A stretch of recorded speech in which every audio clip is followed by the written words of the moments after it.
Hi, so we're starting with the water cycle, Roman numeral 4 in your outline, chapter 18.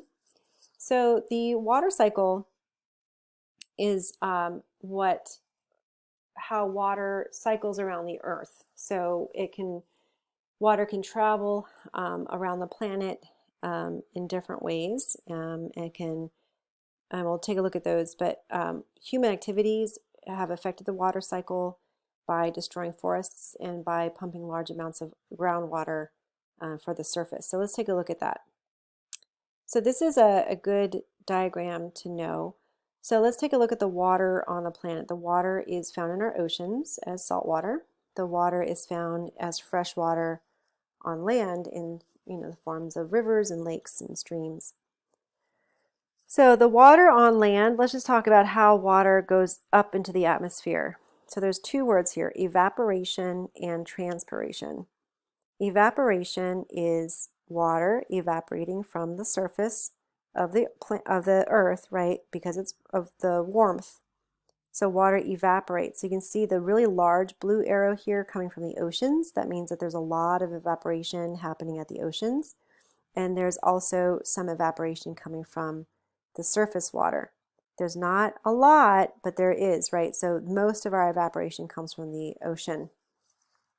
The word transpiration is the water loss from plants. So plants dehydrate. We know that, right? They can dry out on a hot day. They can lose the water through their leaves, and that's called transpiration. So on land, both water is evaporated by the ocean, these lakes, the surface of lakes, but also by the plants, by the vegetation losing water vapor to the atmosphere. So these are the only two arrows going up, right? Once the water gets into the sky, what does it become? It becomes clouds. So a lot of water vapor coalesces into our clouds, and clouds are what's moved around the planet. So when water is evaporated from the ocean, the water forms clouds. Wind can move that water over land, and through precipitation, right, or rain, or snow, or hail, but the water comes back down to the earth. Now, there is another kind of water on the earth called groundwater. This is the water beneath the surface, right, in the ground. And so groundwater can be bubble up to the surface, in streams and in rivers. It can also flow into the ocean, right? So the surface or groundwater can both flow into the ocean.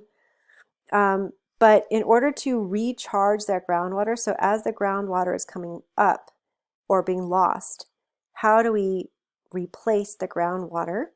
And that is through precipitation. So this arrow coming down into the earth means that you have to get rain in order for that groundwater to get replenished.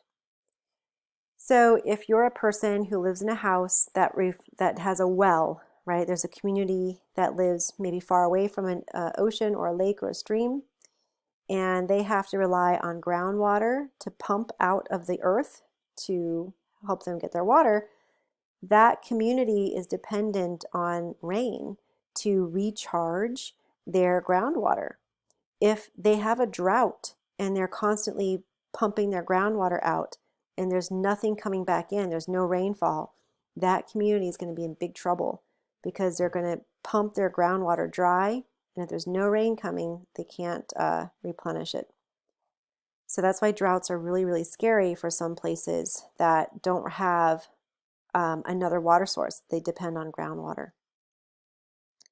All right, so let's take a look at, I think I covered everything actually. So water leaves and goes up to the sky through evaporation and transpiration. The clouds move the water around the planet. The water replenishes fresh water, either lakes and streams, or it can also replenish the groundwater. Okay, so we're reliant on precipitation to replenish a lot of our surface water and also groundwater. Okay, so human impact on biomes. Oh wait, let's go back to this picture. How does destroying forests affect the water cycle?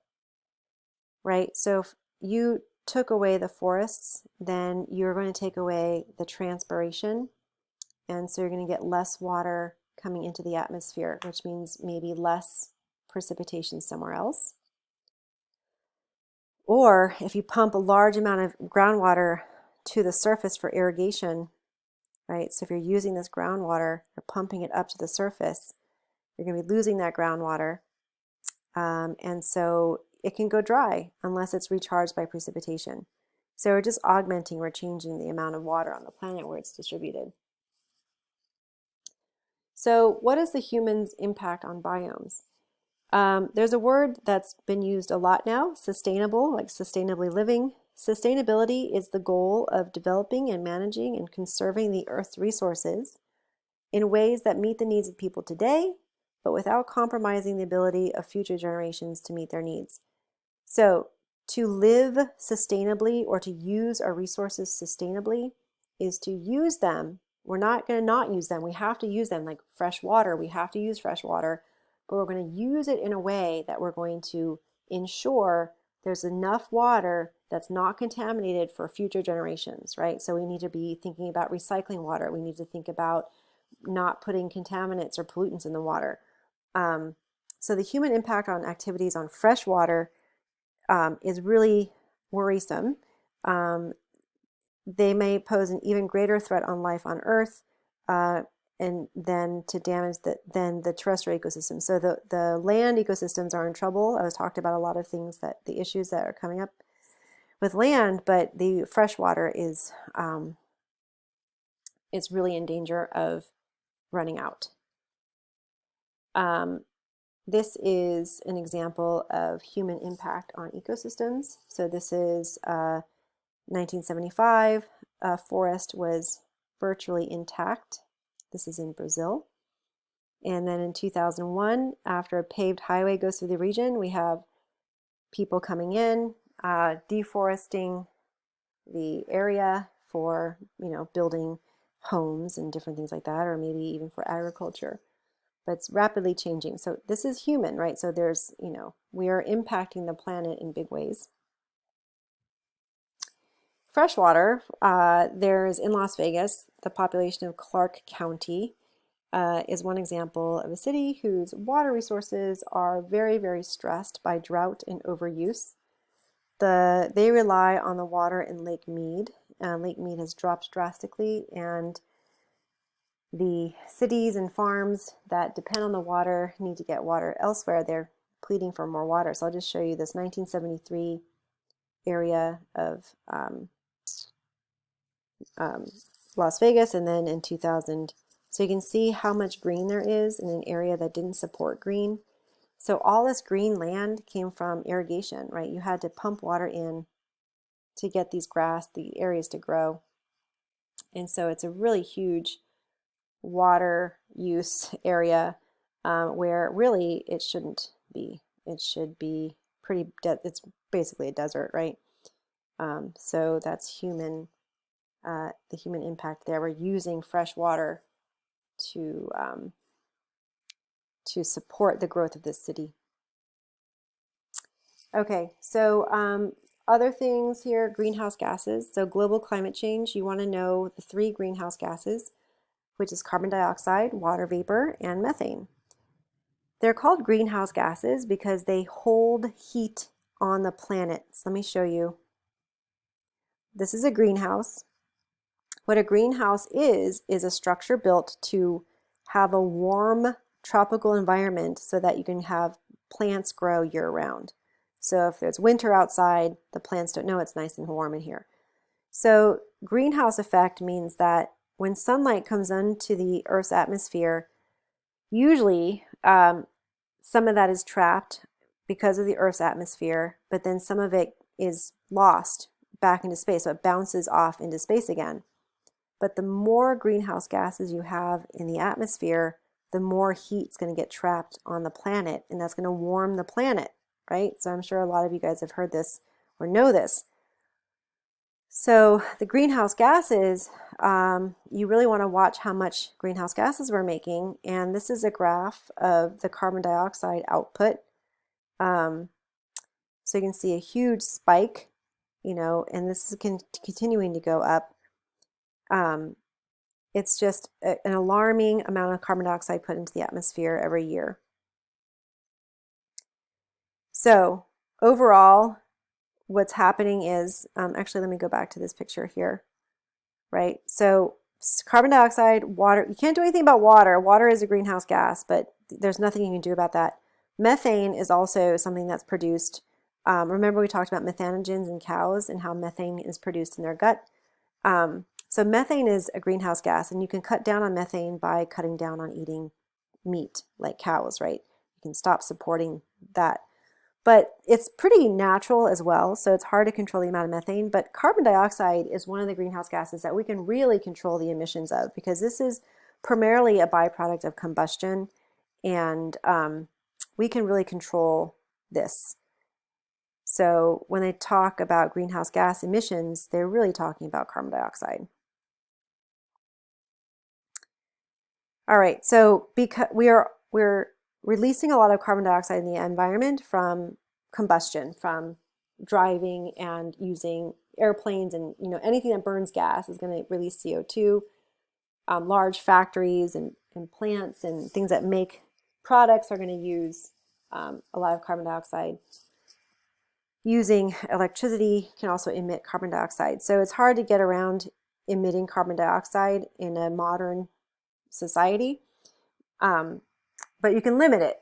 And the other side of this is, not only are we producing more carbon dioxide, but we're taking away the things that can suck up carbon dioxide, or what we call the carbon sinks in the environment. For example, we know that plants can take carbon dioxide out of the air and make a sugar, right, through photosynthesis. However, so you want more plants. The more plants there are on a planet, it's going to act as a sponge and soak up the carbon dioxide. But we're kind of destroying the forests, right? We have extensive deforestation in the world. Tropical rainforests are being destroyed to make room for crops, or to make room for people just to live. To grow certain, yeah, I mentioned crops, but yeah, so they have a lot of deforestation happening, and that's affecting how much carbon dioxide we can take out of the atmosphere. So we're not only flooding the atmosphere with CO2, we are also taking away the Earth's ability to absorb that. So here's a look at the greenhouse gases emissions. Respiration. So when we breathe out carbon dioxide, right? There's nothing you can do about that. These animals too can also, if they're cows, they can secrete or excrete methane. So through respiration, you're getting carbon dioxide put into the air.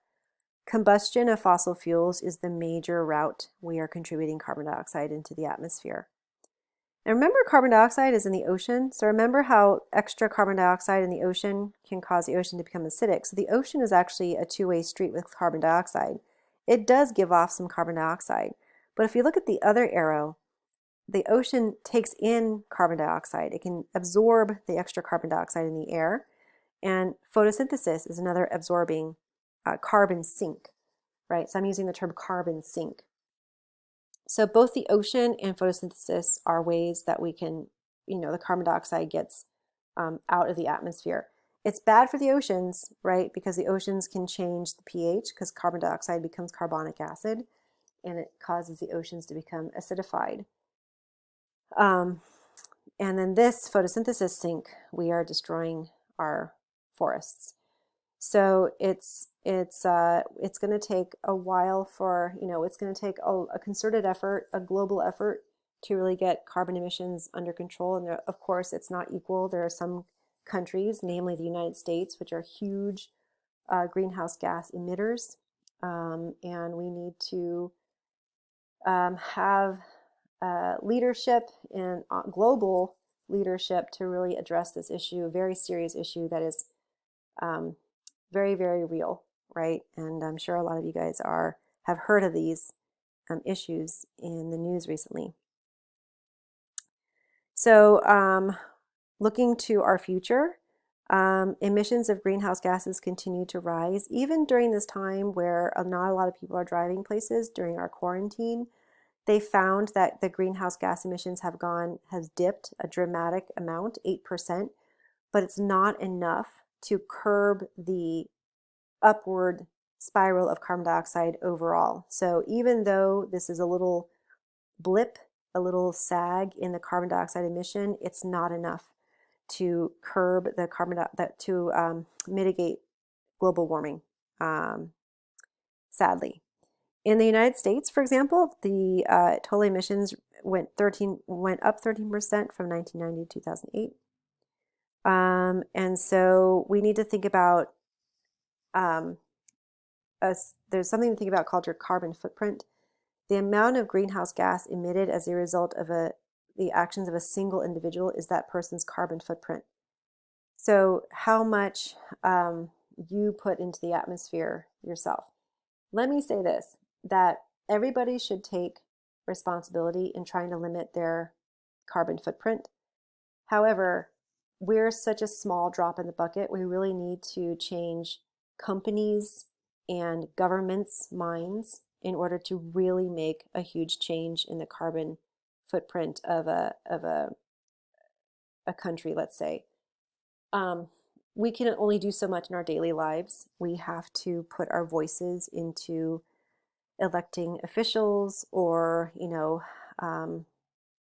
have power in your purse to buy products maybe from companies that are more eco-friendly. But really it is up to the larger entities, the companies and the governments, to really take a strong hold of this. So if you have a vote that you want to cast in favor of candidates that are more ecologically minded, that might be a good thing for the future of the planet.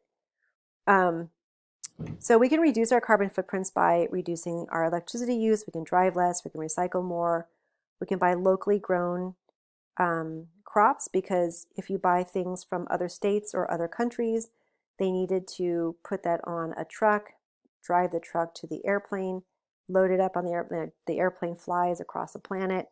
So there's a lot of gas being used to buy that apple from New Zealand.